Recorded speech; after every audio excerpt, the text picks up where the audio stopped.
Hello, আসসালামু আলাইকুম। আশা করি সবাই ভালো আছেন। আর যে মাল্টিমিডিয়ার পক্ষ থেকে আপনাদের আবার স্বাগত।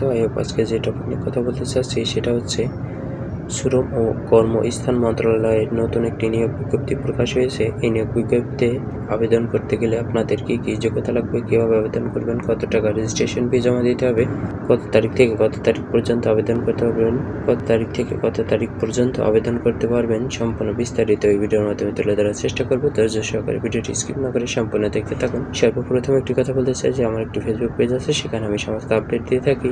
আমার ফেসবুক পেজের নাম আর যে মাল্টিমিডিয়া। এবার আসা যাক মূল টপিকে। সর্বপ্রথমে যে পটে দেখতে পাচ্ছেন সাত মুদ্রা খরিফ কাম কম্পিউটার অপারেটর পদ সংখ্যা একটি। শিক্ষাগত যোগ্যতা কোনো স্বীকৃত বিশ্ববিদ্যালয়তে ন্যূনতম দ্বিতীয় শ্রেণী বা সমমানের সিজিপিএতে স্নাতক ডিগ্রি থাকতে হবে। কম্পিউটার ব্যবহারে দক্ষতা থাকতে হবে। কম্পিউটার 60 লিপিতে, ইংরেজিতে সর্বনিম্ন গতি প্রতি মিনিটে 80 শব্দ এবং বাংলায় 50 শব্দ থাকতে হবে। কম্পিউটার মুদ্রা করে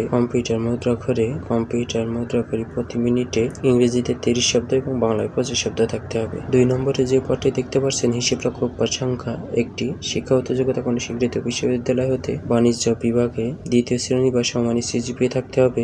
বাদবাকি যোগ্যতা একটু পড়ে নেবেন। 3 নম্বরে যে পদটি দেখতে পাচ্ছেন সাত মুদ্রা খরিফ কাম কম্পিউটার অপারেটর পদ সংখ্যা 14টি। শিক্ষাগত যোগ্যতা কোনো স্বীকৃত বিশ্ববিদ্যালয়তে ন্যূনতম দ্বিতীয় শ্রেণী বা সমানের সিজিপিএতে স্নাতক ডিগ্রি থাকতে হবে। কম্পিউটার ব্যবহারে দক্ষতা থাকতে হবে। বাদবাকি যোগ্যতা একটু পড়ে নেবেন। 4 নম্বরে যে পদটি দেখতে পাচ্ছেন লাইব্রেরি টেকনিশিয়ান পদ সংখ্যা 8টি। শিক্ষাগত যোগ্যতা কোনো স্বীকৃত বিশ্ববিদ্যালয় হতে জীববিজ্ঞান বিষয়ে স্নাতকোত্তর ডিগ্রি থাকতে হবে। বাদবাকি যোগ্যতা একটু পড়ে নেবেন। 5 নম্বরে যে পদটি দেখতে পাচ্ছেন লাইব্রেরি সহকারী পদ সংখ্যা 4টি। শিক্ষাগত যোগ্যতা কোনো স্বীকৃত বিশ্ববিদ্যালয় হতে গৃহস্থকার বিজ্ঞান, পদার্থ বিজ্ঞান এবং গৃহস্থকার ব্যবস্থাপনা বিষয়ে স্নাতকোত্তর ডিগ্রি থাকতে হবে। 6 নম্বরে যে পদটি দেখতে পাচ্ছেন পরিবার কল্যাণ পরিদর্শক পদ সংখ্যা 18টি। শিক্ষাগত যোগ্যতা কোনো স্বীকৃত বিশ্ববিদ্যালয় হতে স্নাতকোত্তর ডিগ্রি থাকতে হবে। বাদবাকি যোগ্যতা একটু পড়ে নেবেন। 7 নম্বরে যে পদটি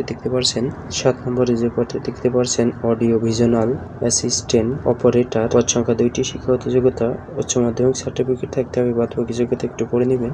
8 নম্বরে যে পদটি দেখতে পাচ্ছেন ফার্মাসিস্ট পদ সংখ্যা 3টি। শিক্ষাগত যোগ্যতা উচ্চ মাধ্যমিক সার্টিফিকেট থাকতে হবে। বাদবাকি যোগ্যতা একটু পড়ে নেবেন।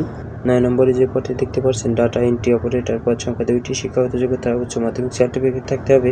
বাদবাকি যোগ্যতা একটু পড়ে নেবেন।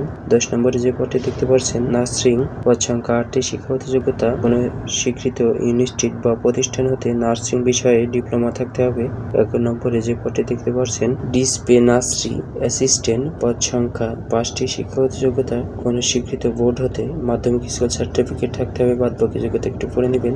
12 নম্বরে যে পদটি দেখতে পাচ্ছেন পরিচ্ছন্ন কর্মী। শিক্ষাগত যোগ্যতা 8ম শ্রেণী পাস করতে হবে। এবং 13 নম্বরে যে পদটি দেখতে পাচ্ছেন আয়া মহিলা একজন। শিক্ষাগত যোগ্যতা মাধ্যমিক স্কুল সার্টিফিকেট থাকতে হবে। বাদবাকি যোগ্যতা একটু পড়ে নেবেন। এবার আমরা দেখব যে কত বছর থেকে কত বছর পর্যন্ত আবেদন করতে পারবেন। 18 থেকে 32 বছর পর্যন্ত আবেদন করতে পারবেন। 1 এবং 3 নম্বর পদের জন্য বিভাগীয় প্রার্থীদের জন্য 40 বছর পর্যন্ত শিথিলযোগ্য। এবার আমরা দেখব যে আবেদনের সময়সূচি 23 ফেব্রুয়ারি থেকে আবেদন শুরু এবং 15 মার্চ পর্যন্ত আবেদন করতে পারবেন।